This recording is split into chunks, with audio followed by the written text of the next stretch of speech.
just really, really proud of our guys today to win this game. We knew coming in Ohio State was playing their best basketball.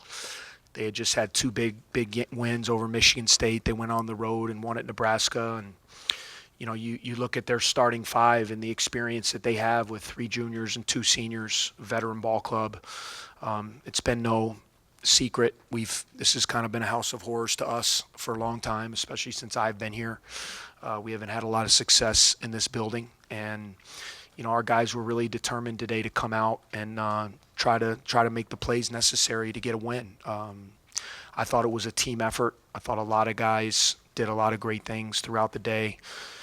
We didn't shoot the ball particularly well, and a big reason of that was their defense. They have a lot of length, and they make you take some tough shots, when they're dialed in defensively. But we made enough, and I thought we executed enough when we needed.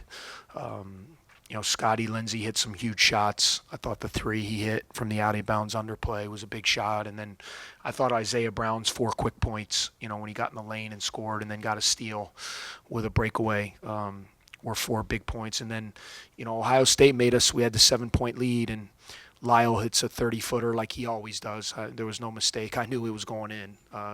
Law was all over him. Then Potter hits a step-back 3 off the dribble.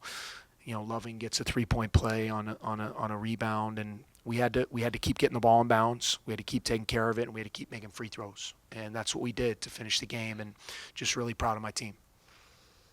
Coach, for a team that's tracking down history, potential first NCAA berth in school history, to win in Columbus first time in 40 years, that's one of those milestones that might do well for your team going forward. It's just one game, but Yeah. does this prove that this is different Northwestern? I don't know about that. It was a motivating point for us for this game. We've tried to, the thing we've tried to do, and I understand you guys have your jobs to do, and everybody's tracking what we're doing in the long term, but we're trying to live in the moment.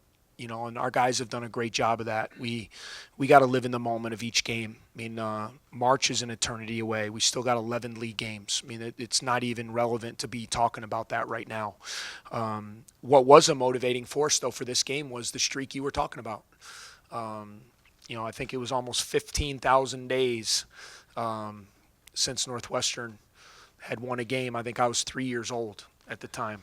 And running around in the Philadelphia 76er locker room, chasing those guys around. But that was a motivating force because it has been important to our guys to try to do things that haven't been done. Win in venues that teams haven't won in before, or, chase goals that thing. I mean, that's why we're all in this together. But we were living in the moment for this game, and the big motivator was let's be different. Let's be a Northwestern team that's tough enough to go in there and get a win in a really tough environment. When you talk about your toughness, you lead the league in defensive field goal percentage, and they shoot 46% or something like that.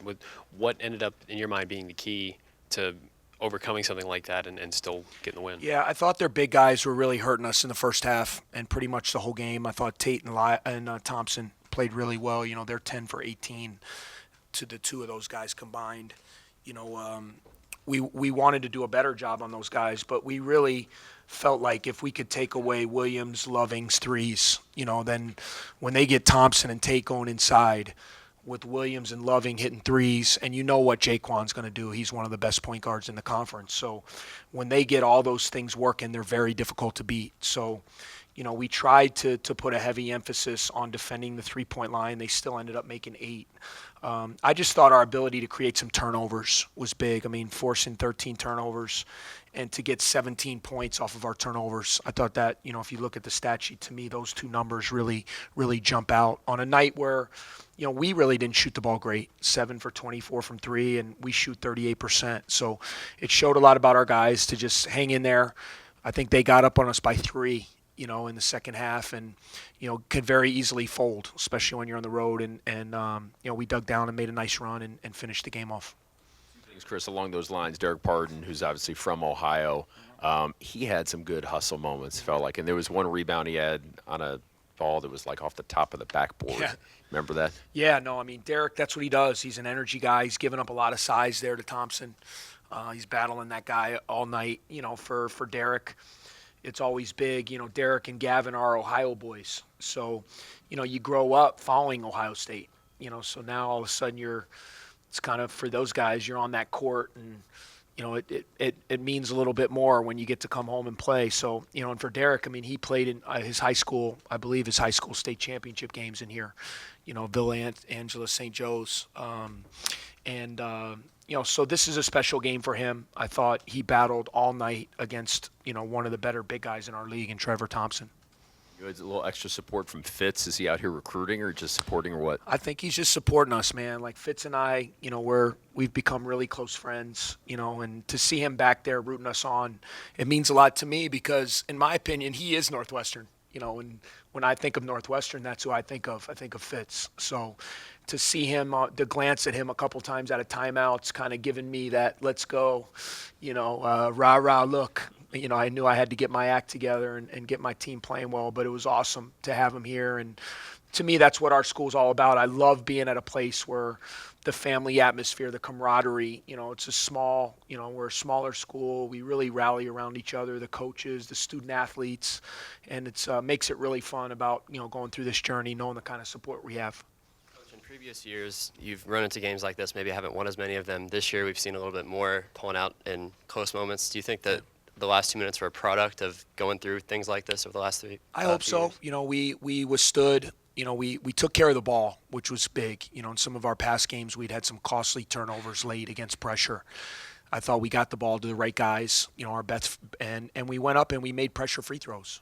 I think McIntosh missed one, but I know Lumpkin made two big ones. I know Lindsay made two big ones, and Law made two big ones. And I want to say McIntosh made 3 out of 4 or 5 out of 6 during that. I think 3 out of 4.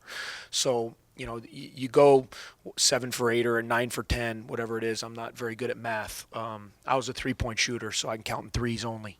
But I thought our free throw shooting was great down the stretch and taking care of the ball. So even though they were scoring, and they hit some incredible shots, I thought we defended pretty well. I mean, Lyle's 3 was a 30-footer under pressure. Potter hit a big-time shot. So I thought we handled the last 2 minutes pretty well.